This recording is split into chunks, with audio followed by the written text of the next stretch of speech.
你好，这边是职涯看厅，希望用我的观点与经历，带给你在职涯路途上能够参考、讨论或碰撞的交流。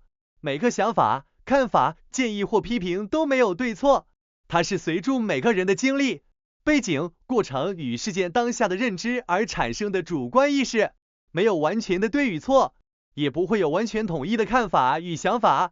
能思考的是如何在众多相关与不相关的意见里面找到能让你参考的内容。职场隐形炸弹，你的退让正在酝酿一场爆炸。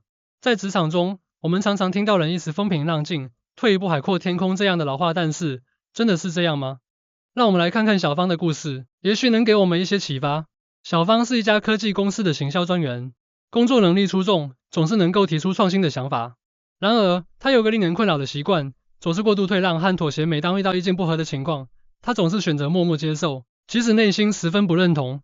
有一次，公司要推出一项新产品，小芳提出了一个独特的行销策略，然而她的主管却坚持要用老套的方式。小芳虽然认为自己的想法更好，但还是选择了退让，结果可想而知，产品销售成绩平平，远不如预期。这样的情况一而再，再而三的发生，每一次的退让，小芳都告诉自己，没关系，忍耐一下就过去了。然而，她并不知道，每一次的退让都像是往自己心里埋下一颗小炸弹，这些炸弹默默累积，终于在某一天爆发了。那天，公司开会讨论年度计划，当主管又一次否决小芳的提议时，她突然爆发了。多年来积累的委屈和不满如洪水般倾泻而出，她大声指责主管的短视，批评公司的保守，甚至威胁要辞职。会议室里一片寂静，所有人都惊呆了。这个故事告诉我们，过度的退让和妥协并不能真正解决问题，反而可能导致更大的冲突。那么，我们该如何在职场中妥善处理这样的情况呢？首先，我们要明白，适度表达自己的想法和立场是很重要的。这不仅是对自己负责，也是对工作负责。如果你有更好的想法，请大胆地表达出来。当然，表达的方式和时机也很重要。你可以私下与主管沟通，或在会议上以建设性的方式提出你的观点。其次，学会区分原则问题和细节问题。在原则问题上要坚持，在细节问题上可以灵活。比如，如果涉及到公司的核心价值观或重大决策，你应该坚持自己的立场。但如果只是一些小细节，那么适当的妥协可能更有利于团队合作。再者，培养有效的沟通技巧，不要只是说不，而要提供替代方案。比如，你可以说，也许我们可以这样做，这样既表达了自己的立场，又不会显得太过强硬，同时也要学会精准妥协。这意味着你要清楚知道自己的底线在哪里，在哪些方面可以退让，哪些方面坚决不能让步，这样可以在保护自己利益的同时，也维护良好的工作关系。此外，建立自己的专业权威也很重要。当你在某个领域有出色的表现和专业知识时，你的意见自然会得到更多重视。所以，持续学习和提升自己的专业能力是非常必要的。最后，如果你发现自己经常感到委屈或不满，不妨试着写下来。这不仅可以帮助你整理思绪，也能让你更客观地看待问题。有时候，你可能会发现，有些事情并没有你想象的那么严重。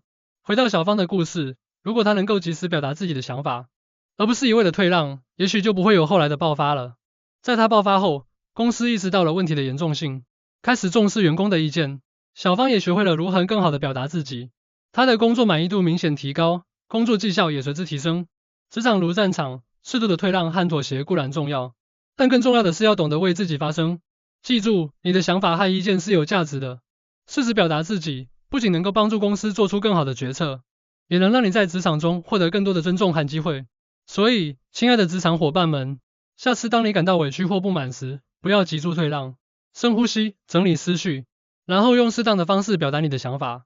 你会发现，当你学会为自己发声时，职场的天空会变得更加广阔。毕竟，真正的职场智慧，不在于永远顺从，而在于知道何时该坚持，何时该妥协。当你掌握了这个平衡，你就能在职场中游刃有余，创造属于自己的精彩人生。记住，你的声音值得被听见，你的想法值得被重视。勇敢地表达自己，你的职场生涯一定会更加精彩。今天的故事到这边告一段落，希望你会喜欢。对于内容有什么想法或是看法，欢迎留言让我知道。有希望讨论或了解那些主题及内容，也请留言告知。最后，如果觉得影片不错的话，也请给个表情符号，按赞、订阅、追踪、开启通知。这样可以给带我鼓励及继续前进的动力。谢谢大家，我们下个故事见。